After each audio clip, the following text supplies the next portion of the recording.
আল্লাহ নিজে হুজুরদের সম্মান দিয়েছে। কেউ যদি পাও ধরে নিজ দিকে টানে কোনো কাম হবে না, হুজুররা ওপর দিকেই যাবে। জোরে কোন মারহাবা। আমির হামজা 3 বছর পর বাড়াছে। আরে আগে চায়া চিনতে 50,000 টাকা পায়নি, এখন 1 লাখ টাকার মান দিয়ে আগে ফেলে দিচ্ছে, দিয়ে করছে একটা প্রোগ্রাম দাও, তাছাড়া তোমার নিস্তার নেই। জোরে মারহাবা দিবেন না? তাহলে মর্যাদা কি কমছে না বেড়ে গেছে আরো? সুতরাং যে যেখান থেকেই চেষ্টা করুক না কেন, হুজুরদের মর্যাদা কমানো যাবে না। আল্লাহ নিজে বলেছেন, ইন্নামা ইয়াখশাল্লাহা মিন ইবাদিহিল উলামা, আমার বান্দাদের ভিতর থেকে আমার আলেমরাই আমাকে সবচেয়ে বেশি ভয় করে। একটু জোরে বলতে হবে সুবহানাল্লাহ। বাইনামার বাগদাদের ইমাম সাহেবের কাছে উনি চলে গেছেন, যাওয়ার পরে জামাতের সাথে নামাজ আদায় করে সব মুসল্লিরা যখন মসজিদ থেকে বের হয়ে যায়, কিন্তু বাগদাদের খলিফা মসজিদ থেকে বের হন না, চুপ করে বসে আছেন। ইমাম সাহেব মানুষ তো আগে যাইতে পারে না, ঠিক কিনা? ইমাম সাহেব চিন্তা করলেন সব মুসল্লিরা বোধহয় চলে গেছে, আমি এখন বের হই।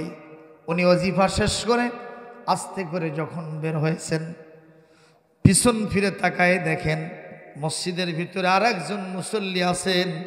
উনি আর কেউ নন, বাগদাদের খলিফা হারুনুর রশিদ। জোরকন মারহাবা। উনি বললেন, ইয়া খলিফাতুল মুসলিমিন লিমাযা জালাস্তা হুনা হাসিনান, আপনি এখানে চিন্তিত অবস্থায় কেন বসে আছেন?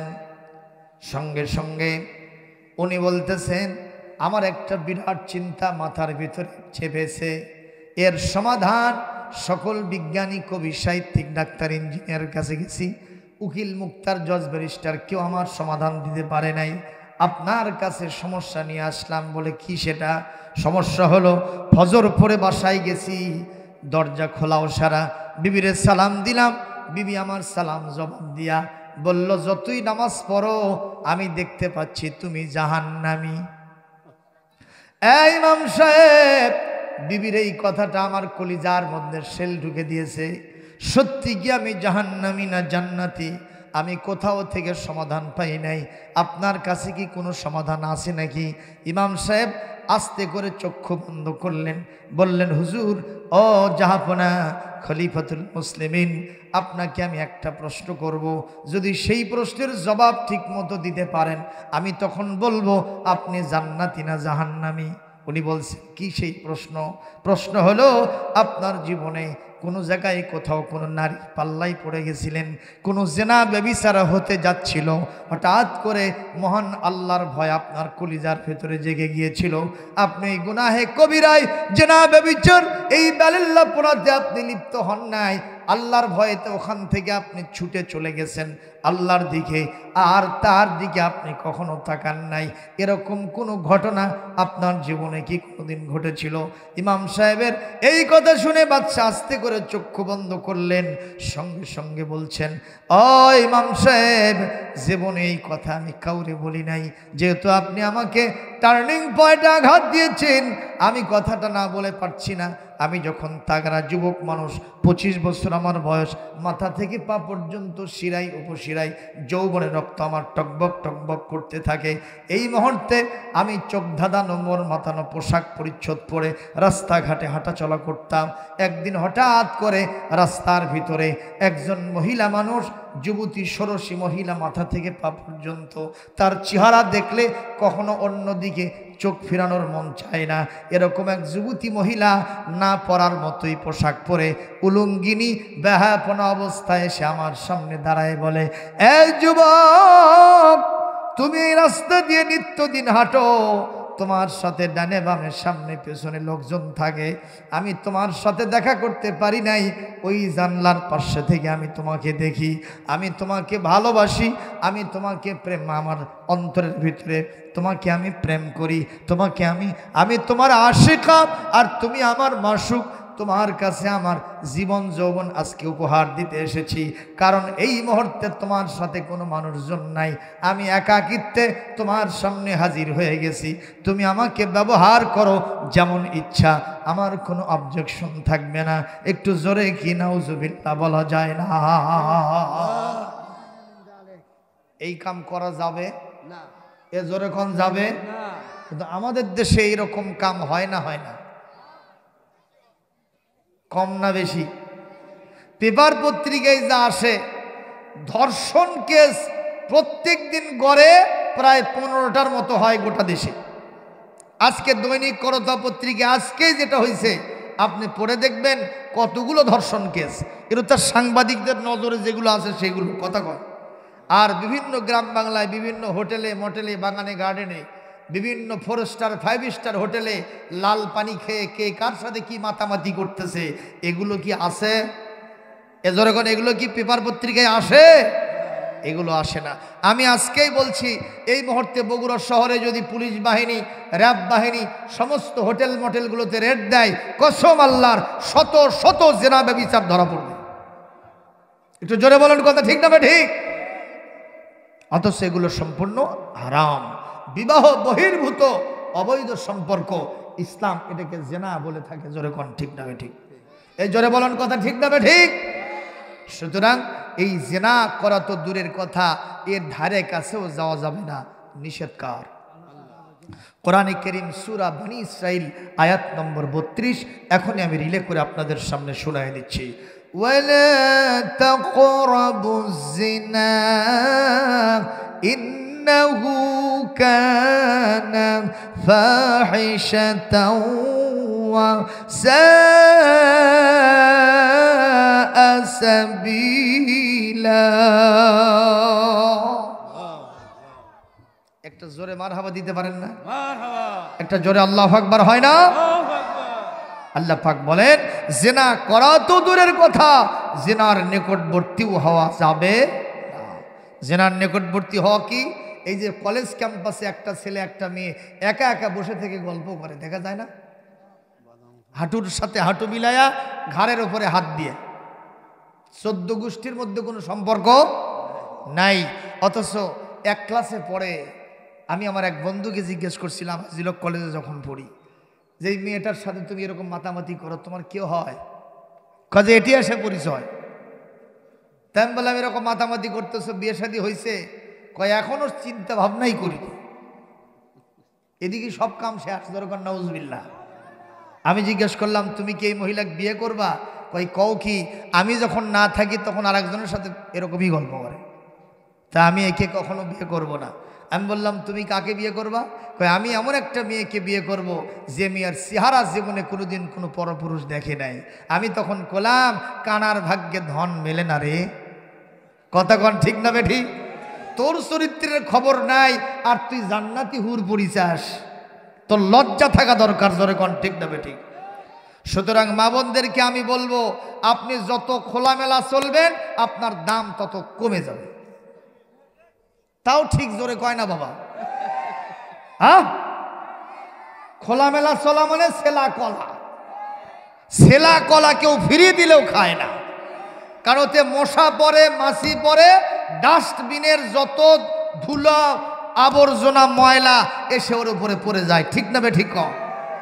তো সেলা কলা যেমন মানুষ খায় না, যে মহিলা ব্যাপারটা থাকে এই মহিলার দিকেও কখনো কোনো শালীন ঘরের ছেলে নজর দেয় না, দেয় না, দেয় না।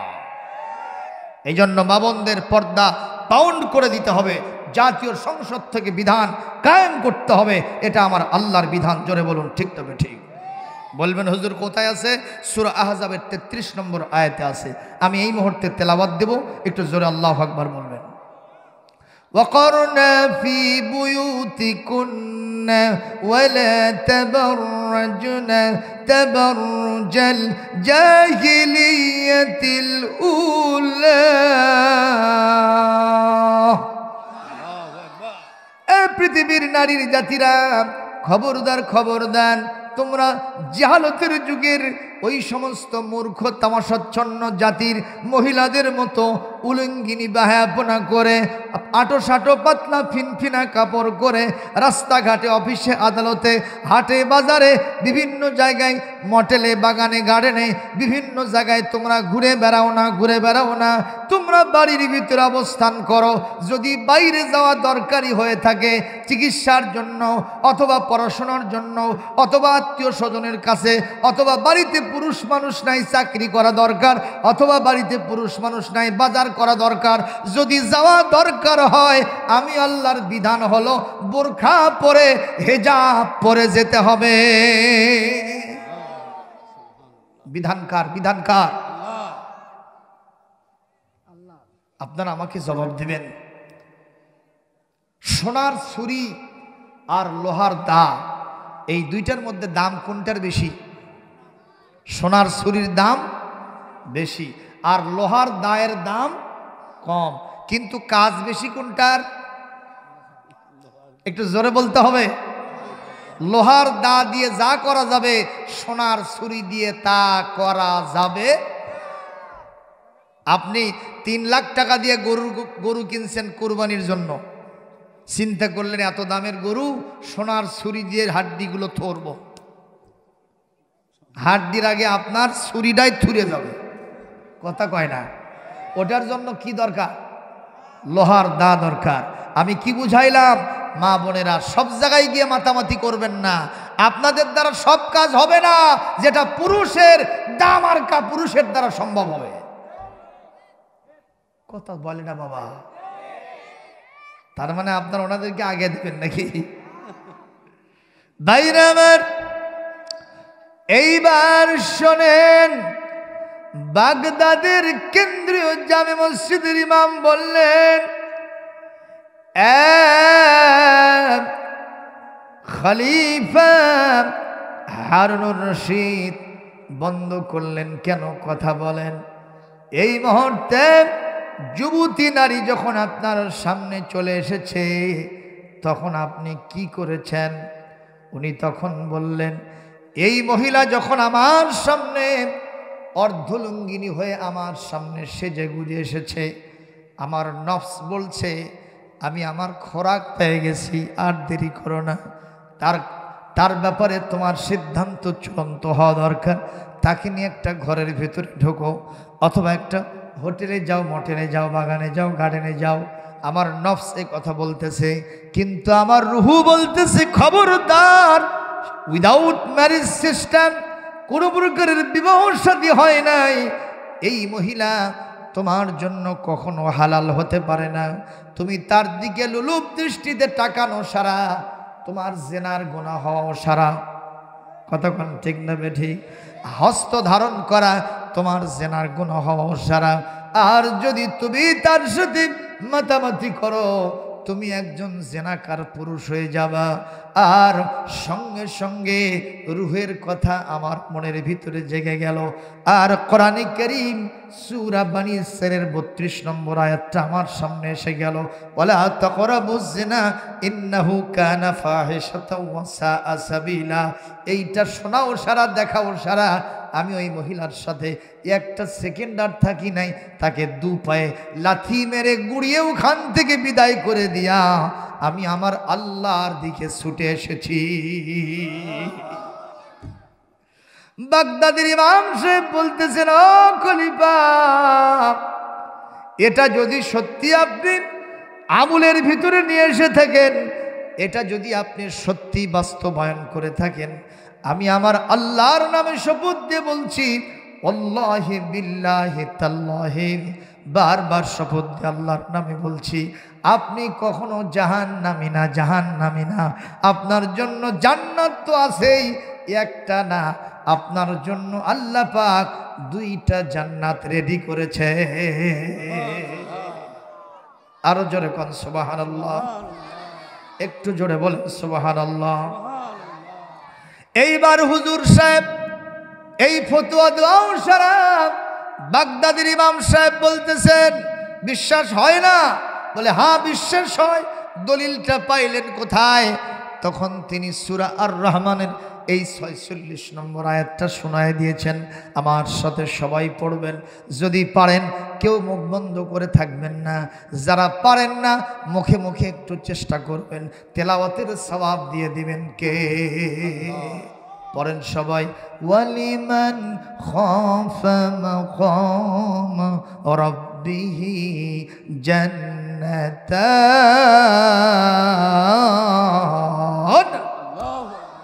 ফাবিআই আলাই রাব্বিকুমা তুকাযযিবান।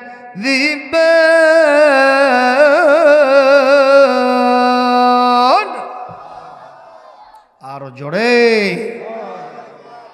আল্লাহ পাক বলছেন, আমার ভয়তে যারা এরকম জেনা ব্যভিচার ছেড়ে দেয় আমি তাদের জন্য 2টা জান্নাত রেখে দিয়েছি।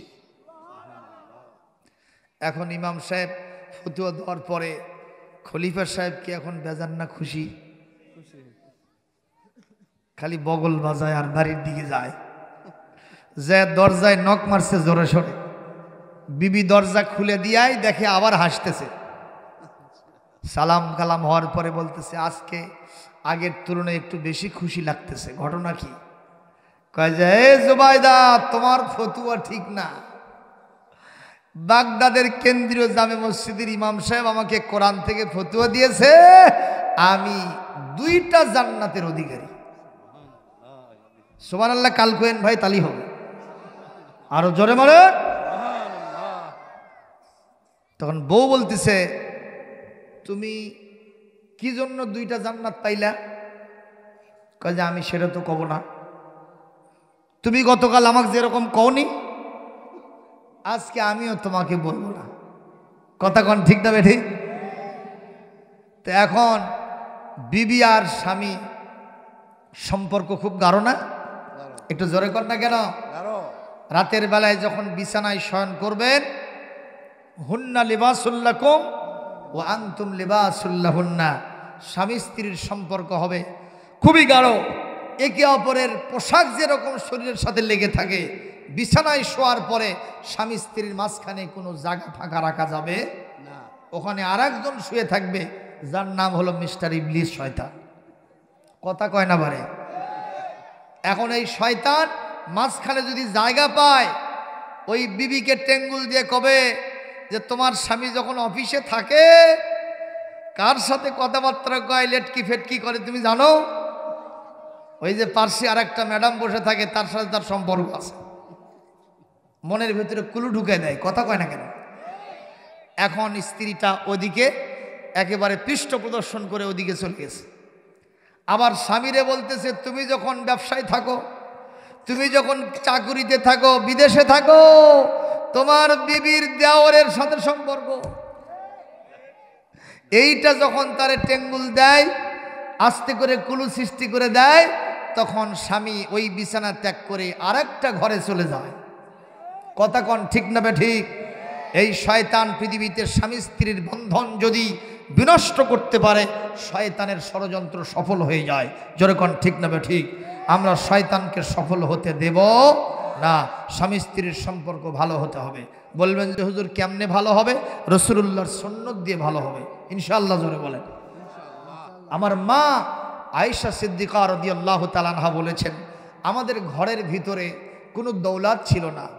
আমাদের ঘরের ভিতরে সুবহানাল্লাহ রাসূলুল্লাহর একটা জামা ভাঁজ করে রেখে দিব এরকম একটা জায়গা ছিল না। কোনো খাট নাই, পালঙ্ক নাই, সোফা সেট নাই, ওয়ার্ডরোব নাই, মডার্ন ইকুইপমেন্টস, শান্তির জন্য আধুনিক উপকরণ বলতে যা বোঝায় ডিসিএসি একটাও আমার ঘরে ছিল না। কিন্তু বিশ্ব নবীর সাথে মহব্বত আর ভালোবাসা দিয়ে আমাদের সম্পর্ক খুব গাঢ় ছিল। মহব্বত আর ভালোবাসা দিয়ে আমাদের ঘরটা ভরা ছিল। সুবহানাল্লাহ। কি সম্পর্ক? আম্মা জান আয়েশা বলেছেন, আমার রাসূল যখন দিনী কাজ শেষে এক পেট ক্ষুধা নিয়ে যখন বাসায় এসেছেন, এসে বলেছেন, আয়েশা খাবার আছে? আমি বলেছি, ইয়া রাসূলুল্লাহ এখনো আমার রান্না বান্না হয় নাই। হুজুর ভ্রুকুঞ্চিত করেন নাই, চোখ মোটা করে তাকান নাই, গালমন্দ করেন নাই, বরং আমার পাশে বসে তরকারি কুটে উনানের ভিতরে জাল ঠেলে ঠেলে আমাকে সাহায্য করেছে। আর আমরা হলে কি কইতাম, যে তুই পাক করবো গুড় থেকে, তোর গোষ্ঠীতে তো পাক নাই রে। কথা কয় না, ঠিক না বে ঠিক? মানে তরকারিতে একটু লবণ আর যদি একটু ঝাল বেশি হয়, সঙ্গে সঙ্গে ওর 14 গোষ্ঠী তালাক দিয়ে শেষ। জোরে কন, ঠিক না বে ঠিক? একদিন একটু লবণ কম হয়েছে, স্বামী বলতেছে তোর 14 গোষ্ঠীর পাক নেই, তুই পাক করবো গুড় থেকে। এখনই করছে মদ্দা কাল থেকে খাস, তো বাম পাওয়া দিয়ে ঘাটে দেবনি। জোরে কন নাউজুবিল্লাহ। আপনি যদি এইভাবে না বলে আপনি যদি বলতেন সালেহা, ও তো ঠিকই জানে যে আজকে লবণ একটু কম হয়েছে, ঝাল একটু বেশি হয়েছে, কিন্তু আপনি যদি প্রশংসা করতেন, আপনি যদি বলতেন সালেহা আজকে যেটা রান্না করছো বগুড়ার সেলিম হোটেল ফেস, ওই খুশি হতো না? মনে মনে বলতো হাই রে বাবা, যেরকম খারাপ তরকারি হয়েছে তাও ভালো প্রশংসা করছে। ও মনে মনে সিদ্ধান্ত নেবে আগামীকাল যেটা পাক করব বাবা, ওটা আগ বুড়িয়ে ফেল করবো। জোরে কোন কথা ঠিক না ঠিক? এই জন্য বিবিদের কাজের প্রশংসা করতে হয়, ঠিক কিনা? আমার মা বোনেরা খালি খুশি হচ্ছে যে বক্তা একটা আছে বাবা, আমাদের পক্ষের বক্তা। জোরে কোন মারহাবা।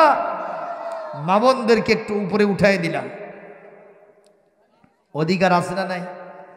এই কোরআনে কারীম সূরা আল বাকারা আয়াত নম্বর 228 আল্লাহ কি বলছেন একটু ভালো করে শোনেন। তেলাওয়াত শোনার পরে জোরে আল্লাহু আকবার দিতে হবে। পারা যাবে? কোরআন ছাড়া কোনো বক্তব্য হবে না। দুই পাশে দুই বড় বড় হুজুর, খালি এদিক সেদিক গেলে খবর আছে আমার। সরগণ ঠিক না বে ঠিক? আমি ভয় করছি না, এই জন্য ওনারা পাওয়ার হাউস, আমার এতটুকু ত্রুটি হলে ওনারা ধরে দেবে। মারহাবা, জোরে কর। এই জন্য আমার কোনো টেনশন নাই। আর ওপরে ওমা তৌফিকি ইল্লা বিল্লাহ, তিনি তো আসেনি। জোরে কর সুবহানাল্লাহ।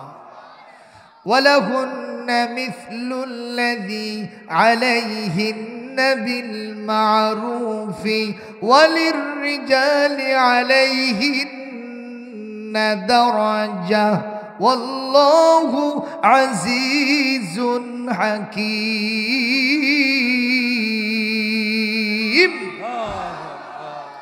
আল্লাহ রাব্বুল আলামিন বলেন, এই পৃথিবীতে স্বামী স্ত্রীর অধিকার সমান, অধিকার সমান, কিন্তু স্ত্রীর উপরে স্বামীকে আমি আল্লাহ তাআলা এক গুণ মর্যাদা বাড়ায় দিয়েছি।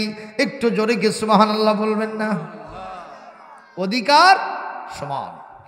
আপনি যে দামের পোশাক পরবেন, যে মানের পোশাক পরবেন, তাকে ওই দামের ওই মানের পোশাক দিতে হবে, বিধানকার। আপনি যা যা খাবেন তারে তাই খাওয়াতে হবে। কিন্তু জীবনে কোনোদিন মাছের কাল্লা আমরা বউক দিইনি, আমার হুজুর দিছে। কিন্তু আমাদের একটা অভ্যাস, আমাদের মহিলাদেরকে আমরা সবাই খাওয়া দাওয়ার শেষে তরকারি একটু ঝোলও থাকে না, তরকারির পাতিলের ভিতরে ভাত দিয়া এরকম মেখে মেখে খায়। কথা কয় না কেন? অধিকার না দিলে তো আপনি অধিকার পাবেন না, ঠিক না ভাই ঠিক? ওই যে আমার এলাকায় এক স্বামী 1 কেজি করে দুধ কেনে প্রত্যেক দিন, দুধ গাভীর দুধ, পুষ্টিকর খাবার নিয়ে এসে বিবিক দেয়, বিবি পাক করে দেয়, খালি ঢক ঢক করে খায়, তল চোখে তাকায়। একদিন স্ত্রী বাধ্য হয়ে বলছে, তুমি আসলে স্বামী না আসামি কিছু বুঝি না। কেন? কাজে 1 কেজি করে দুধ কিনে দাও, আমি পাক করে দিই, আর তুমি ঢক ঢক করে খাও।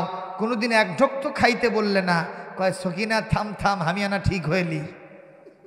মানে ওর ভাব দেখে মনে হচ্ছে ওই ঠিক হয়ে ইরাকে যুদ্ধ করবে যাবে। এ আছে না নাই? এ জোরে কর, আছে না নাই?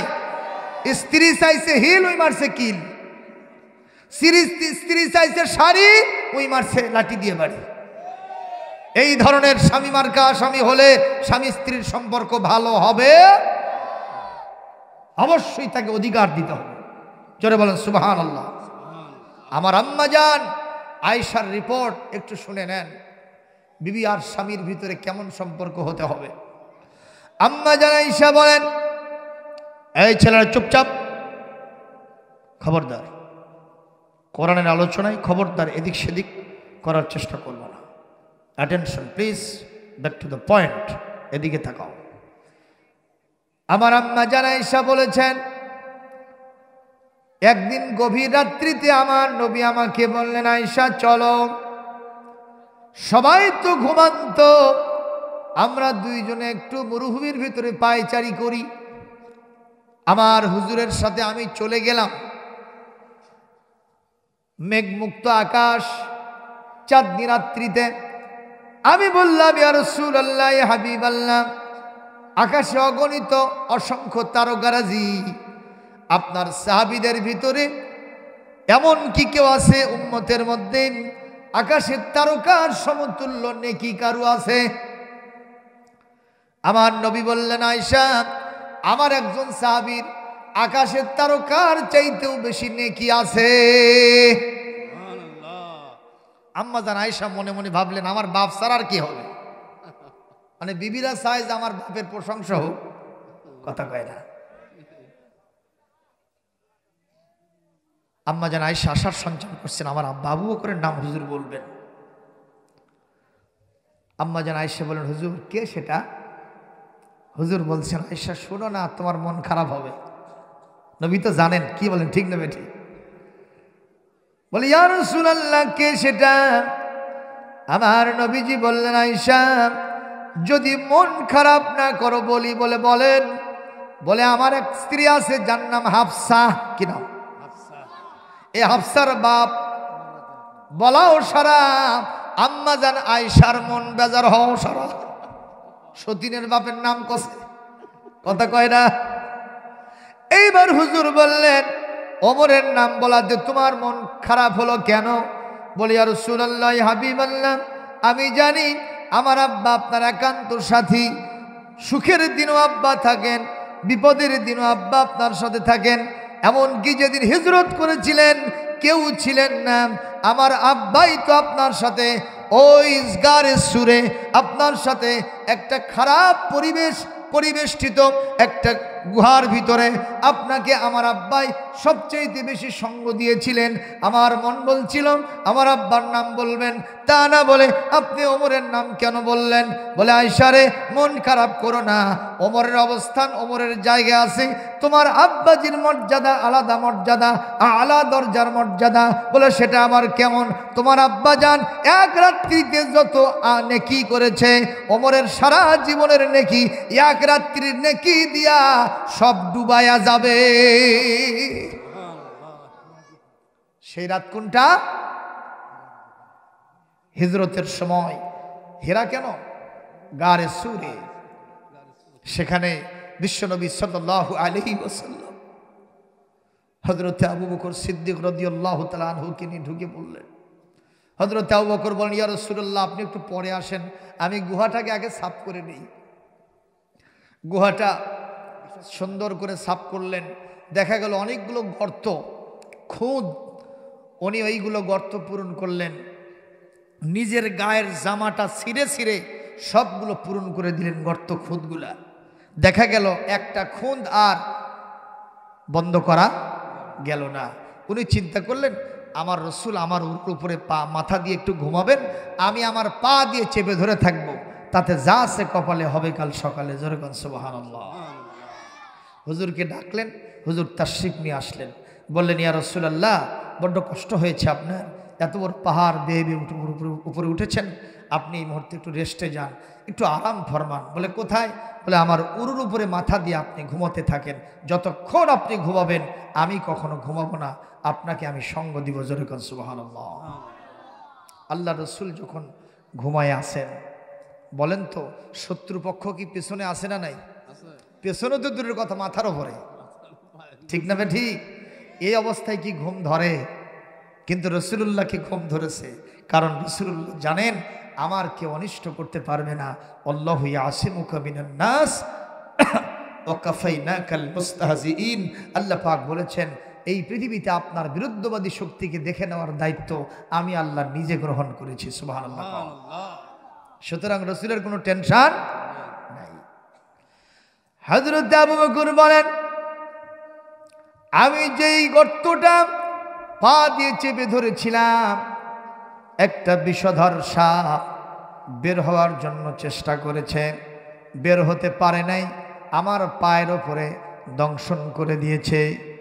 দংশন করাও সারা, বিষক্রিয়া শুরু হওয়াও সারা, বিষের জ্বালায় আমি অস্থির, আমি জর্জরিত, আমি নিষ্পেষিত। এই মুহূর্তে আমি যখন বিষের জ্বালায় ক্রন্দন করতেছিলাম, হঠাৎ করে আমার চোখের পানি আল্লাহর নবীর চোখের ওপরে পড়ে গেছে। আল্লাহর নবী ঘুম থেকে জেগে বলেন, আবু বকর কান্না করেছো কেন? বাড়ির কথা মনে পড়েছে নাকি? বিবি বাল বাচ্চার কথা মনে পড়েছে নাকি? আমার রাসূল বলেন, কেন তুমি কাঁদো? হযরত আবু বকর বলেন, ইয়া রাসূলুল্লাহ, ইয়া হাবিবাল্লাহ, কোশ্চিন কালে চিন্তা করবেন না, বিবি বাল বাচ্চার কথা স্মরণ করেছি আর বাড়ি ঘরের কথা মনে হয়েছে, এজন্য কাঁদতেছি। শত্রুর ভয় আমার কলিজার মধ্যে জাগে নাই। তাহলে কেন কান্দো? বলি, ইয়া রাসূলুল্লাহ, যেদিন ঈমান এনেছি, বিবি বাল বাচ্চা, বাড়ি ঘর, নিজের জানের চাইতেও আপনার মর্যাদা মহব্বত আমার কলিজার ভিতরে বেশি। কান্দো কেন? বলি, ইয়া রাসূলুল্লাহ, আপনি আসার আগে সমস্ত গর্তগুলো বন্ধ করেছি, একটা গর্ত বন্ধ করতে পারি নাই, পা দিয়ে চেপে ধরেছিলাম, বিষধর ছাপ বের হতে না পেরে আমার পায়ের উপরে দংশন করে দিয়েছে। এই বিষক্রিয়ায় আমি আজকে জর্জরিত, আমি আজকে নিষ্পেষিত, আহত অবস্থায় আমি আছি। এই বিষের যন্ত্রণায় আমার চোখ থেকে পানি বের হয়ে গেছে। হুজুর বললেন, আবু বকর এতক্ষণ কেন বলো নাই? আমি তো আগেই তোমাকে ব্যবস্থাপত্র দিয়ে দিতাম। হযরত আবু বকর বলেন, হুজুর, ওটা তো সাপে কাটা একটা দংশন, সাপে দংশন করেছে, ওইটা একটা বিষক্রিয়া হয়েছে। ওই বিষের যন্ত্রণায় আমি যদি মারাও যেতাম, আমার কলিজাটাও যদি ছিঁড়ে যেত। বিশ্বনবী আমার উরুর উপরে মাথা দিয়ে ঘুমাচ্ছেন, আমি রাসূলকে কখনো উঠতে বসতে পারতাম না, আমি কখনো রাসূলকে উঠতে বলতে পারতাম না। জোরে কর আল্লাহু আকবার। কোরআনে কারীম আল্লাহ পাক এই দৃশ্য কোরআনে কারীম সূরা আত-তাওবার ঠিক 40 এবং 41 নম্বর আয়াতে আল্লাহ পাক এটা কোট করে দিয়েছেন। জোরে কর সুবহানাল্লাহ। সে আয়াতটা পড়ব, কষ্ট হবে না তো? ইল্লা তানসুরুহু ফাকাদ নাসারাহুল্লাহ إذ أخرجه الذين كفروا ثاني اثنين إذ هما في الغار إذ يقول لصاحبه لا تحزن إن الله معنا।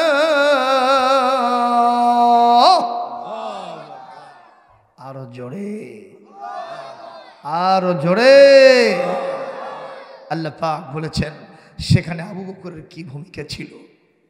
ইয়া রাসূলুল্লাহ, এগুলো বাদ দেন, আমার শত্রুপক্ষ দেখেন, আমার আর আপনার শত্রুপক্ষ ওই যে মাথার উপরে দেখা যাচ্ছে, ওরা খালি নিচের দিকে তাকাবে, পায়ের দিকে তাকাবে আর আমাদের দিকে দৃষ্টি পড়বে। হুজুর বললেন, তাতে কি তুমি ভয় পাইছো? এটা কি শাহজাহান না? এখানেই বাড়ি? আলহামদুলিল্লাহ। তোমার ছেলেটা কেমন আছে? আলহামদুলিল্লাহ। পপুলারে চাকরি করতো ছেলেটা, এখন ঢাকায়, না তিলকপুরে আছে। আপনারা এই ছেলেটাকে চেনেন না? এই ছেলেটার একটা ছেলে অত্যন্ত কঠিন রোগে আক্রান্ত ছিল। আমরা বারবার আল্লাহর কাছে দোয়া করেছি। ওর হাঁটুপুর কি বলে, এই কোমরের নিচ পর্যন্ত ছেলেটার একটা পা কেটে ফেলতে হয়েছে। আল্লাহ পাক যেন তার ছেলেটাকে হায়াতে তৈয়বা দান করে। জোরে বলেন আমিন। আপনারা কি আমার কথায় বিরক্ত হচ্ছেন নাকি? কথাগুলো কি শোনা যাচ্ছে, বোঝা যাচ্ছে ভাইজান? কোনো কষ্ট হয় না তো? আরে আমি তো আর ওই কুমিল্লা থেকে ওয়াজ করতে আসিনি। কুমিল্লার ভাষা বুঝতে আমাদের অসুবিধা হয় না? এ বগুড়ার এক বক্তা কুমিল্লায় ওয়াজ করতে গেছে। এখন কুমিল্লার লোকেরা বলতেছে, হুজুর একটু বগুড়ার ভাষায় কথা কন্ত। তো বগুড়ার বক্তা বলতেছে, বগুড়ায় আমরা এত যোগা খিচুড়ি ভাষা ব্যবহার করি, এটা আপনারা বুঝবেন না। কয় হুজুর একই দেশ তো, একটু বলেই দেখেন না। তখন হুজুর বলছে, এই তুই আলুতে আলু অক্কেলি আলু। ওরা এভাবে হা করে চাই আছে। হুজুর বলছেন যে আপনারা কি বুঝলেন? হুজুর উত্তর অঞ্চল তো, শুনছি আলুর আবাদ খুব বেশি হয়, এটা সম্ভবত আলুর কারবার হয়েছে। কি আসলে কি আলুর কারবা? আলুতে আলু আক্কেলি আলু, তার মানে কি তুই আসলিতে আসলি, ওরে সাথে আনলি কেন? জোরে বলুন, কথা ঠিক না ঠিক? তো কুমিল্লার ভাষা আমরা বুঝবো না, আমরা বগুড়ার ভাষা, আমরা বগুড়ার শোল, পুঁটি মাছ মারবার যে মারে আনি পোল আর শোল। বগুড়া হাম্মার লারি পোতা বগুড়া হাম্মার ঘর, বগুড়া হাম্মার লারি পোতা বগুড়া হাম্মার ঘর, মিলামিশা থাকি সগলি কেউ কারো লই পর, বগুড়া হাম্মার লারি পোতা বগুড়া হাম্মার ঘর। এই বগুড়ার ধার দিয়ে গেছে করতো আলোদি, লদি না নদী? আর আমরা কি কই? লদি। দুন্তান্ন আমরা লবান, নাককে বলি লাখ, কথা কয় না। এই বগুড়ার ধার দিয়ে গেছে করতো আলোদি, দেশের সেরা দই খাওয়ামো বগুড়ায় আসো যদি, তোমরা বগুড়ায় আসো যদি। বগুড়ায় আসলে দেখবার পাবা মহাস্থানের ঘর, বগুড়া হামার লারি পোতা বগুড়া হামার ঘর, মিলামিশা থাকি সগলি কেউ কারো লই পর, বগুড়া হামার লারি পোতা বগুড়া হামার ঘর। একটু জোরে মারহাবা দেন, আরো জোরে। জোর হলো না, সবাই বলেন। এবার থামেন আমার ভাইরা। আল্লাহ রাব্বুল আলামিন আমার নবীকে আমাদের জন্য আদর্শ বানাইছেন। লাকাদ কানা লাকুম ফি রাসূলিল্লাহি উসওয়াতুন হাসানাতুন লিমান কানা ইয়ারজুল্লাহ, লিমান কানা ইয়ারজুল্লাহ ওয়াল ইয়াউমাল আখির ওয়া যাকারাল্লাহ কাসীরা। আরো জোরে কোন আল্লাহু আকবার। আল্লাহ পাক বলেন, there is an excellent example for him who fears Allah subhanahu wa ta'ala and remembers Allah subhanahu wa ta'ala very much and the last day of judgment. যখন আল্লাহু আকবার। আল্লাহ পাক বলেন, এই পৃথিবীতে যদি কোনো মানুষ আমি আল্লাহকে পেতে চায় আর আমার আখিরাতের রেজামন্দি পেতে চাই, আমি আল্লাহকে বেশি বেশি স্মরণে রাখতে চাই, তাদের জন্য আমার রাসূলের আদর্শের কোনো বিকল্প নাই। যেরকম সুবহানাল্লাহ। রাসূল আমার ভালোবাসা, রাসূল আমার আলো আশা, রাসূল আমার প্রেম বিরহের মূল আলোচনা, রাসূল আমার কাজে কর্মের অনুপ্রেরণা। মারহাবা।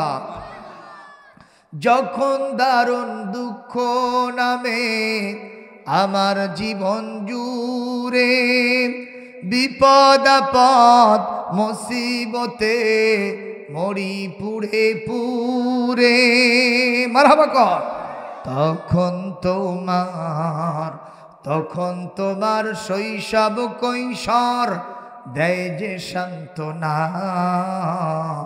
রাসূল আমার কাজে কর্মের অনুপ্রেরণা। নেতার মতো নেতা যখন পাই না কোথাও খুঁজে, কাঁদি শুধু কাঁদি হায়রে এই দুটি চোখ বুজে, তখন তোমার স্মরণ আমায় দেয় যে সান্ত্বনা, রাসূল আমার কাজে কর্মের অনুপ্রেরণা, রাসূল আমার ভালোবাসা, রাসূল আমার আলো আশা, রাসূল আমার প্রেম বিরহের মূল আলোচনা, রাসূল আমার কাজে কর্মের অনুপ্রেরণা। একটা জোরে মারহাবা দেন। মারহাবা। আমাদের মমতাজ ম্যাডাম গান গাইলে 500,000 কর করা নোট ওনার পায়ের নিচে পড়ে, কথা কয় না। আর আমরা রসুলের গান আল্লাহর গান গাই, বাংলাদেশের মুসলমান একটা মারহাবাও দেয় না। এই আপনারা কৃপণ, যদি আপনারা দানশীল হয়ে থাকেন, দানবীর হয়ে থাকেন, সখী হয়ে থাকেন, টাকা চাই না, পয়সা চাই না, আজকে ওগুলোর কোনো কারবার নাই, শুধুমাত্র একটা মারহাবা চাই। সমস্যারে আওয়ামী লীগ, বিএনপি, জাতীয় পার্টি, জাসদ, বাসদ, জামাত ইসলামী, ইসলামী আন্দোলন বাংলাদেশ, তবলিগ জামাত, পীর মাশায়েখ যত আছে সবাই মিলা কণ্ঠে কণ্ঠ মিলায়া, তালে তাল মিলায়া, একই সাথে একইভাবে সবাই বলেন মারহাবা। আরো জোরে, জোর হলো না। এইবার মর্দে মুজাহিদের কারবার হয়ে গেছে, একটু জোরে সুবহানাল্লাহ বলেন। আমাদের জীবনের আদর্শ কে? আমাদের রাসূল, সুবহানাল্লাহ। ওনার আদর্শ যদি আমাদের ঘরের ভিতরে ধারণ করতে পারি, ঘরের ভিতরে হারানো সেই শান্তি আবার ফিরে আসবে ইনশাআল্লাহ। জোরে বলেন সবাই, একটু জিকির করেন লা ইলাহা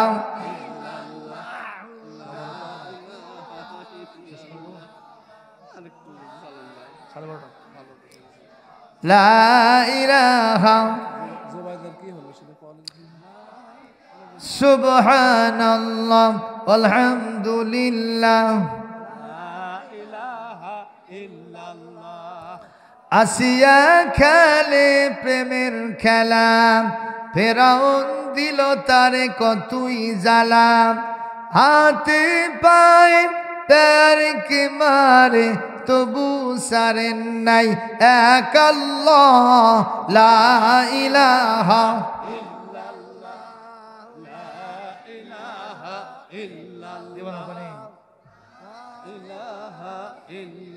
সুবহানাল্লাহ আলহামদুলিল্লাহ লা ইলাহা ইল্লাল্লাহ লা ইলাহা ইল্লাল্লাহ লা ইলাহা ইল্লাল্লাহ লা ইলাহা ইল্লাল্লাহ লা ইলাহা ইল্লাল্লাহ মুহাম্মাদুর রাসূলুল্লাহ সাল্লাল্লাহু আলাইহি ওয়াসাল্লাম। ভাইরা কষ্ট হচ্ছে, আর কি 10 মিনিট বলবো?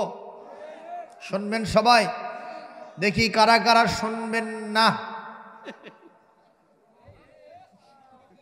এগুলো কি রে? বাংলাদেশের মুসলমান হাত তুলতে পটু, জনগণ ঠিক না বেঠিক? যে বলে রে আয় রে, তার সাথে যাই রে, দাওয়াজ বিচার নাই রে, কথা কয় না। যখন যাই আসে খালি কয় জি হুজুর ঠিক, কথা কয় না। এটাও ঠিক, সব জায়গায় খালি ঠিক। তাহলে ব্যাঠিকটা কি? ব্যাঠিক নাই, জনগণ ঠিক না বেঠিক? সম্মানিত ভাইরা, কষ্ট হচ্ছে আপনাদের? চলবে চলবে, 10 মিনিট বলবো। জুবাইদা স্বামীকে বলতেছে, কি মনে আছে? বলতেছে তুমি কোন কারণে জান্নাতি হবা, তা আবার 2টা জান্নাত পাবা, এটা না বললে ছাড়বো না। এখন স্বামী যতই কসর মসর করুক, একটা জায়গা আছে, ওই জায়গাত গেলে আর কোনো কিছু খাটে না, কথা কয় না, কথা কয় না। সেটা কোন জায়গা? আহা, ওয়া মিন আয়াতিহি আন খালাকা লাকুম মিন আনফুসিকুম আজওয়াজান লিতাসকুনু ইলাইহা ওয়া জাআলা বাইনাকুম মাওয়াদ্দাতান ওয়া রাহমা ইন্না ফি যালিকা লাআয়াতিন লিকাওমিন ইয়াতাফাক্কারুন।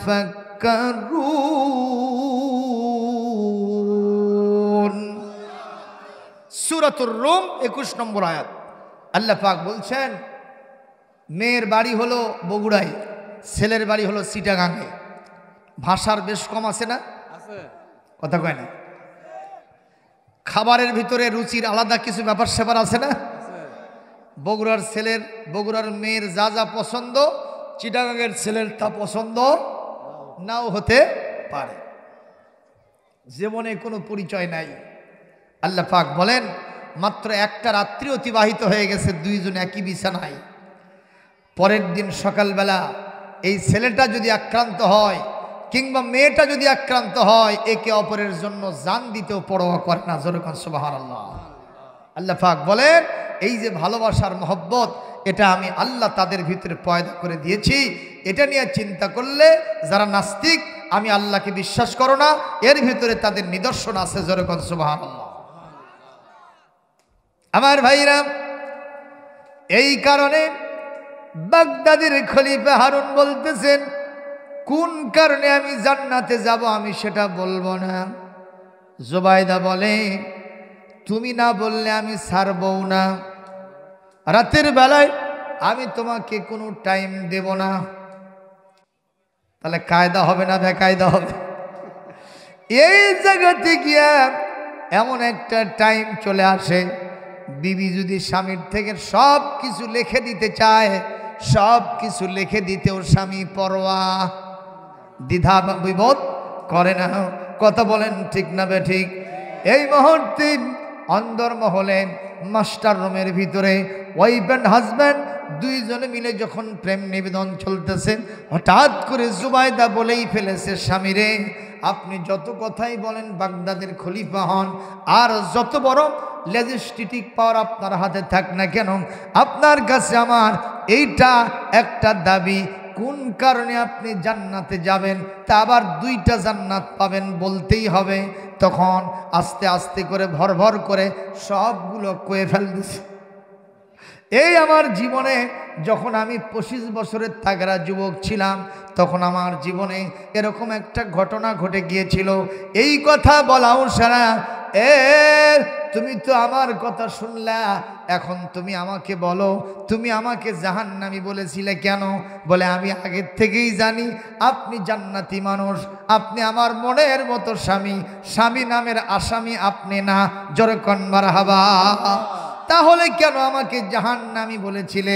বলে, দেখেন, আমি যদি আপনাকে জাহান্নামী না বলতাম, আপনার জীবনে এত বড় যে একটা ঘটনা আছে, এটা তো আমি জানতে পারতাম না। একটু জোরে মারহাবা দেন। এটাই হলো ভালোবাসা। জোরে বলুন, কথা ঠিক না ঠিক? তাই বলে আজকে যারা এই ওয়াজ শুনলেন, ভর ভর করে স্বামীর স্ত্রীর কাছে সবকিছু কওয়া যাবে না। কথা কয় না? তাহলে কিন্তু ঈদগামে বাগুন না করতে পারে। ঠিক না ঠিক? আবার স্ত্রীদেরকে বলবো, মেয়েদেরকে বলবো, আপনাদের জীবনে অতীতে অনেক কিছু ঘটনা থাকতেই পারে, কিন্তু স্বামীর কাছে ওগুলো আবার বলাও যাবে না। তাহলে কুলু সৃষ্টি হয়ে যাবে। যেরকম ঠিক না ঠিক? এই সবগুলি আল্লাহ রসুল জানতেন, সব বলে দিয়ে গেছেন। এই জন্য স্বামী স্ত্রী, স্ত্রী স্বামীর কাছে কিছু মিছে কথা কওয়া জায়েজ আছে। যেরকম আছে না নাই? যখন আসে না নাই?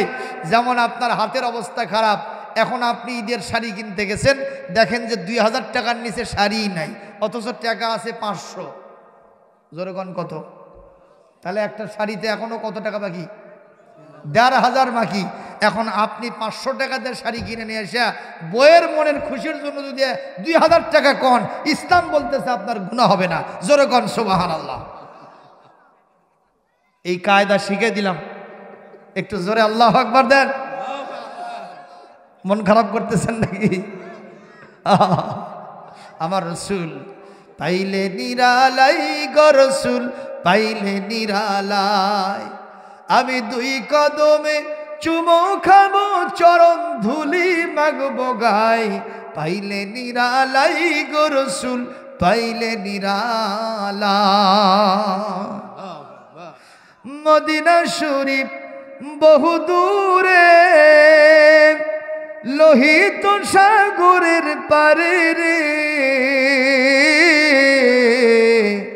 সালাম দিলে সালাম শোনে মদিনারি রওজায়, পাইলে নিরালায়, আমি 2 কদমে চুমো খাবো, চরণ ধুলি মাগবো গাই, পাইলে নিরালাই, গো রসুল পাইলে নিরালাই। কি মরমী গান রসুলের সামনে একটু বলে দিলাম, তাতে কি আপনাদের কোনো অবজেকশন হলো? কোনো কষ্ট হলো? আমার ভাইরা, এই ওটা একটু দাও। এই জন্য আপনাদের সকলের কাছে আমার করজোরে নিবেদন, আমার সোনার নবীকে বাদ দিয়া এই পৃথিবীতে কোনো তন্ত্রমন্ত্র চলবে না, কোনো নেতা নেত্রীর পিছনে ছোটা যাবে না। আমাদের জন্য আসল আদর্শ হলো আমার বিশ্ব নবী। যেরকম ঠিক না ঠিক, আমার মাথা থেকে পা পর্যন্ত রসুলের আদর্শ চলবে। আমার ব্যক্তিত্বে, আমার পরিবারে, আমার সমাজ এবং রাষ্ট্রের সব জায়গায় বিশ্ব নবীর আদর্শ ছাড়া আমরা কখনো মুক্তি পেতে পারি না। আল্লাহ আমাদের তৌফিক দান করুন, জোরে বলি আল্লাহুম্মা আমিন। প্রথম পয়েন্টের আলোচনা শেষ, এবার আমি দ্বিতীয় পয়েন্টে চলে যাচ্ছি। সামান্য একটু বলেই শেষ করে দেব। কোরআনে কারীম সূরা লোকমান, এটি 21 নম্বর পারা 31 নম্বর সূরা 6 নম্বর আয়াতটা আপনাদের সামনে আমি তেলাওয়াত দিয়েছিলাম। তেলাওয়াতটা আবার রিরেসিট করছি, আবার নতুন করে তেলাওয়াত দিচ্ছি। আপনারা তেলাওয়াত শুনে জোরে আল্লাহু আকবার দিতে পারবেন তো? ইনশাআল্লাহ। শুনেন, বিসমিল্লাহির রহমানির রহিম। وَمِنَ النَّاسِ مَن يَشْتَرِي لَهْوَ الْحَدِيثِ لِيُضِلَّ عَن سَبِيلِ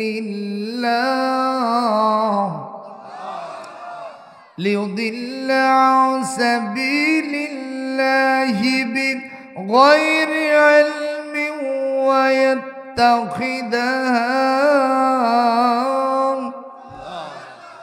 ويتخذها هزوا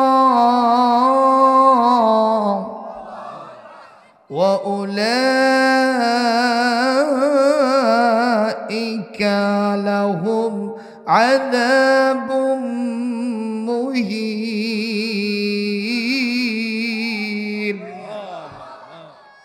আল্লাহ পাক বলছেন, মানুষের ভিতরে এমন কিছু মানুষ আছে যারা আমার দেওয়া টাকা পয়সা দিয়া গান বাজনা, ক্রীড়া, কৌতুক, নাটক, সিনেমা, ড্যান্সিং প্রোগ্রাম, ঝাঁকানাকার মঞ্চ, যাত্রাপালা, বিভিন্ন কনসার্ট, এগুলো মদ, জুয়া, গাঁজা, ফেন্সিডিল, ইয়াবা, বাবা, চাচা সহ যা যা আছে এগুলো আমার দেওয়া টাকা পয়সা নিয়ে ওরা কিনে নেয়। কার কথা? আমার দেওয়া টাকা পয়সা দিয়া এগুলো তারা কিনে নেয়। অথচ আল্লাহ টাকা পয়সা দিয়েছেন আমাদের জীবন চলার জন্য। জোরে কোন ঠিক না ঠিক? টাকা পয়সা দিয়েছেন দিনের কাজে ব্যয় করার জন্য। কথা কোন ঠিক না ঠিক? আল্লাহ রাস্তায় খরচের জন্য। এমন কিছু মানুষ আছে না যারা টিকিট কেটে গান দেখতে যায়? ঠিক না ঠিক কন? যারা টিকিট কেটে যাত্রা দেখতে যায়, অথচ কলার নাড়ে নাড়ে কয় ওই হুজুর গেরে চাইতে আমি ভালো আছি। হুজুর গেল মসজিদে এশার নামাজ পড়তে, জোরগণ কি পড়তে? আর ওই গেল যাত্রা দেখতে। হুজুর তাকে হাতে পায়ে ধরলো, ভাই যাত্রা যায় না, ওখানে উলঙ্গ ড্যান্স হয়, ওইটা বাদ দাও, নামাজ ধরো, চলো মসজিদে যাই। কয় তোর নামাজ নিয়ে তুই থাক, আমারটা চিন্তা করিস না, তুই কাঠ মলবি, তুই মসজিদ তোলা, তোর মসজিদ তোলা পর্যন্ত দৌড় উঠি যা। এই বল্টু মিয়া গেল কোথায়? কি দেখতে? যাত্রা দেখতে গেছে। আর হুজুর সাহেব কোথায় গেলেন? নামাজ পড়তে গেলেন। হুজুর সাহেব এশার নামাজ পড়ে আস্তে করে মসজিদ থেকে পা বের করছে, আল্লাহুম্মা ইন্নী আসআলুকা মিন ফাদলিকা। মসজিদ থেকে বের হওয়ার দোয়া এটা। আর মসজিদে ঢোকা কি? আল্লাহুম্মা আফতাহলি আবওয়াবা রাহমাতিকা। হুজুর সাহেব ঢোকার সময় দোয়া পড়েছেন, বের হওয়ার সময় এ দোয়া পড়েছেন। এখন উনি যখন এশার নামাজ পড়েন তখন এক পশলা বৃষ্টি হয়েছে। কি হয়েছে? রাস্তাটা পিচ্ছিল কাদা হয়েছে। উনি আস্তে করে ওই দোয়া পরে কেবলই 2 কদম হাঁটছে, হাঁটাও সারা, খালি শরৎ। যিনি মসজিদে এশার নামাজ পড়তে গেছেন, তাহলে একটা কথার জবাব দেন, ওনার পাও ভাঙলো কেন? ওর যে পাও শক্ত হল আর পাও ভাঙলো, কারণটা কি? এই জবাব আছে আপনার কাছে? আমার কাছ থেকে শোনেন। আল্লাহর নবী বলেন, হুফাতিল জান্নাতু বিল মাকারিহ ওয়া হুফাতিন নারু বিশ শাহওয়াত। এই পৃথিবীতে আল্লাহর দ্বীনের রাস্তা, জান্নাতের রাস্তা কুসুমাস্তীর্ণ নয়, ফুল বিছানো নয়, রেড কার্পেট রিসিপশন নয়, লাল গালিচাপূর্ণ সংবর্ধনা নয়। আল্লাহর জান্নাতের রাস্তায় চলতে হলে জেল, জুলুম, জরিমানা, মামলা, হামলা এবং পাও ভাঙ্গা থেকে শুরু করে ফাঁসির দড়ি পর্যন্ত গলায় পরা লাগতে পারে, তারপরেই আল্লাহর জান্নাত পাওয়া যাবে। এই কথা আমার নাম, বুখারী শরীফের হাদিস। আল্লাহর নবীর জলিলুল কদর সাহাবী রাইসুর রুওয়াত, যিনি সবচাইতে বেশি হাদিস বর্ণনা করেছেন, তার নাম আবু হুরায়রা। 5374টা হাদিস বর্ণনা করেছেন। তিনি বলেছেন, রসুল বলেছেন, জান্নাতের রাস্তায় যেতে হলে কাঁটাপূর্ণ রাস্তায় যেতে হবে, মসৃণ রাস্তা পাওয়া যাবে না। কষ্ট হবে, বিপদ আসবে, মুসিবত আসবে, তারপরেই জান্নাতটা মিলবে। আর জাহান্নামের রাস্তা যাত্রার রাস্তা, জাহান্নামের রাস্তা গানের রাস্তা, জাহান্নামের রাস্তা জেনার রাস্তা, জাহান্নামের রাস্তা চুরি ডাকাতির রাস্তা, জাহান্নামের রাস্তা দুর্নীতির রাস্তা, জাহান্নামের রাস্তা জুলুমের রাস্তা, জাহান্নামের রাস্তা সুদ ঘুষের রাস্তা। কথা বলেন ঠিক কিনা? এ যাত্রা দেখনিওয়ালা, তোর যদি পাও শক্ত হয়, চেহারা যদি আরো ভালো হয়, তোর যদি সোনার চেনও গলার ভিতরে থাকে, যতই নাদুস নুদুস হোস না কেন, তুই বাতিলের বাচ্চা বাতিল। ইমাম সাহেবের পা ভেঙে গেছে, পাও ভাঙতে পারে, হাত ভাঙতে পারে, এমনকি তার গলাটাও চলে যেতে পারে, জীবনটাও চলে যেতে পারে। তারপরেও হাজারবার বলবো, ইমাম সাহেব সৎ পথে আছে, আল্লাহর রাস্তায় আছে। জোরে কোন ঠিক না বে ঠিক? এজন্য সম্মানিত ভাইরা, গান বাজনায় যাওয়ার কোনো সুযোগ, আসতে হবে ইসলামের রাস্তায়। রাজি থাকলে দুহাত তুলে আল্লাহকে দেখাও। লিল্লাহে তাকবীর, লিল্লাহে তাকবীর। আল কোরআনের আলো সারা দুনিয়ায় জালো, আলেম ওলামা যেখানে, নামাজিরা যেখানে, যাত্রা আছে যেখানে, জুয়া যাত্রা যেখানে, সুদ ঘুষ যেখানে, লিল্লাহে তাকবীর। আলহামদুলিল্লাহ। আমার ওয়াজটা আপনারা বুঝতে পারছেন তো? বুঝতে পারছেন? হক রাস্তায় থাকলে হুজুরদের বিপদই হবে। কথা কয় না? অনেকে কয়, হুজুর যদি ভালো হবি তোর এটা হলো কেরে, তুই তো কিচ্ছুই বুঝিস না, তোর মাথার কিচ্ছু নাই। কথা কোন ঠিক কিনা? মন খারাপ করবেন না। প্রিয় উপস্থিতি, আল্লাহ পাক বলেছেন, এই পৃথিবীতে যারা এইসব কিনে নেয় আমার টাকা দিয়া, এরা মনে করে এগুলো কিছুই না, একটু গান শুনবো, একটু বাজনা শুনবো, একটু যাত্রা দেখবো, তাতে কি হবে, আবার মসজিদে যা নামাজ পড়ো সব ঠিক হয়ে যাবে। আল্লাহ বলছেন, ইয়াত্তাখিযাহা হুজুয়া, মনে করে এটা কিছুই না, খেল তামাশা। আল্লাহ বলেন, না না, আমার কাছে গুরুতর অপরাধ। কি সেটা? তোমাদের জন্য উলাইকা লাহুম আযাবুম মুহিন, অপমানজনক শাস্তি আমি আল্লাহ তাআলা রেখে দিয়েছি। একটু জোরে কোন নাউযু বিল্লাহি মিন যালিক। আমাদের সম্মানিত চেয়ারম্যান মহোদয়, আমি তাকে মোবারকবাদ জানাই। এরকম চেয়ারম্যান খুব কম আছে যে শুরু থেকে শেষ পর্যন্ত মাহফিলে বসে থাকে। মারহাবা দেন, মারহাবা, আল্লাহু আকবার বলেন। নিঃসন্দেহে চেয়ারম্যানের কলিজার ভিতরে কোরআনের আকর্ষণ আছে, বলেন ইনশাআল্লাহ। বড় ভাই হজ করছেন, একটু নিয়ত করেন তো, কি কন? এইবারই নিয়ত হোক। সরকার কিন্তু আবার ৪র্থ দফা রেজিস্ট্রেশনের মেয়াদ বাড়িয়ে দিয়েছে, এটাই শেষবার, ঠিক কিনা? কারণ এখন ৬ লক্ষ টাকা হজ করতে যাইতে লাগে, এই জন্য মানুষ উমরা দিয়ে কাম সেরে আসতেছে। যখন ঠিক কিনা? আচ্ছা কোন তো, পানি থাকলে কি কখনো তায়াম্মুম করে উযু হবে? নামাজ হবে? তো যে লোক কোটিপতি মানুষ আমি দেখতেছি, ওও উমরা করতে যাচ্ছে, জিজ্ঞেস করলে কয়, বাবা অত টাকা দিয়ে কেমনে যাবো? টাকার উপরে তুই ছুঁয়ে থাকিস, তুই কোন আক্কেলে পানি থাকতে তুই মাটি দিয়ে তায়াম্মুম করতেছ? কি কোন হবে? হবে? তা আমার ভাইকে বলবো, সৎসাহস থাকলে ইনশাআল্লাহ এবারই নিয়ত করে ফেলেন।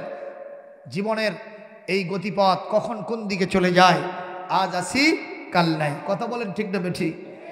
কবর যে দুনিয়া থেকে চলে যাব আমাদের কোনো গ্যারান্টি। পৃথিবী আমার আসল ঠিকানা নয়, মরণ একদিন মুছে দেবে সকল রঙিন পরিচয়। পৃথিবী আমার আসল ঠিকানা নয়, মিশে ক্ষমতার দ্বন্দ্ব, মিশে গান কবিতার ছন্দ, মিশে এই জীবনে রংধনু সাতরং, মিশে এই দুদিনের পরিচয়। পৃথিবী আমার আসল ঠিকানা নয়, মরণ একদিন মুছে দেবে সকল রঙিন পরিচয়। পৃথিবী আমার আসল ঠিকানা নয়। কবির কথা ঠিক আছে? কবরে যখন যাব আমার আপনার শরীরটা যেরকম আছে এরকমই থাকবে। থাকবে কি হবে? সবগুলো পচে গলে যাবে, মাটির সাথে মিশে যাবে। কতক্ষণ ঠিক না বেঠি? কবি বলছে কত সুন্দর করে, বলবো কবির কথা। 6 দিন পরে নখ খসে যাবে, 9 দিন পরে চুল। 6 দিন পরে নখ খসে যাবে, 9 দিন পরে চুল। কবর গাহের সামান নিতে কইরো না কেউ ভুল। কবর জায়গা ভালো নয়, কবর জায়গা ভালো নয়, কবর জায়গা ভালো নয়। আমল দিয়ে কবর গৃহ সাজিয়ে নিতে হয়। 17 দিনে পেট ফেটে শেষ পোকার খাদ্য হবে। 60 দিন পরে গোশ থাকবে না, কঙ্কাল পরে রবে। 90 দিনে হাড়গুলি সব, 90 দিনে হাড়গুলি সব আলাদা হয়ে রয়। কবর জায়গা ভালো নয়, কবর জায়গা ভালো নয়, কবর জায়গা ভালো নয়। আমল দিয়ে কবর গৃহ সাজিয়ে নিতে হয়। 6 দিন পরে নখ খসে যাবে, 9 দিন পরে চুল। কবর গাহের সামান নিতে কইরো না কেউ ভুল। কবর জায়গা ভালো নয়, কবর জায়গা ভালো নয়, কবর জায়গা ভালো নয়। আমল দিয়ে কবর গৃহ সাজিয়ে নিতে হয়। আল্লাহ আমাদের সবাইকে তৌফিক দান করুন। মাহমুদুল হাসান ভাই আমার মতো গুনাহগারকে আপনাদের সামনে হাজির করেছিল, এই জন্য আপনারা বেজার হয়েছেন? সোনারা বেজার হয়েছেন? আমি যা বলেছি আমার নফসকে অনুসরণ করে বলি নাই, আল্লাহর উপরে তাওয়াক্কুল করে মহাগ্রন্থ আল কোরআন এবং সহিহ সুন্নাহর আলোকে দু একটি কথা বলার চেষ্টা করেছি। মাসাল তো মাসালাল বিভিন্ন দৃষ্টান্ত উপস্থাপন করেছি। যদি কেউ মন খারাপ করে থাকেন আমাকে দিনের প্রশ্নে খবরদার কেউ মন খারাপ করবেন না। ভাষাগত কারণে কেউ যদি সমস্যায় এবং ভেতরে কিছু নিয়ে থাকেন আমাকে ক্ষমা করবেন। মা বোনদের জন্য বলবো 5 ওয়াক্ত নামাজ, রমজান শরীফের রোজা, বাড়িতে পর্দার সাথে থাকবেন, জেনা ব্যভিচারের দিকে যাবেন না, পরকীয়া প্রেম করবেন না। স্বামী থাকলে প্রাণ ভরে স্বামীর খেদমত করবেন, বৈধ কাজে আনুগত্য করবেন। আল্লাহর জান্নাতের 8টি দরওয়াজা আল্লাহ আপনাদের জন্য খুলে দিবেন। জোরে কান সুবহানাল্লাহ। আমরা 5 ওয়াক্ত নামাজ পড়ব, সামনে রমাদান মাস আসতেছে, ঠিক না ঠিক? রমজান শরীফের রোজা রাখবো তো ইনশাল্লাহ। এরপরে আমাদের বাড়িতে আমরা পর্দা কায়েম করব, হালাল হারাম বাজ বিচার করে চলবো, সারাটা জীবন সত্যের পক্ষে থাকবো। আল্লাহ পাক আমাদেরকেও জান্নাত দিয়ে দিবেন। জোরে কান সুবহানাল্লাহ।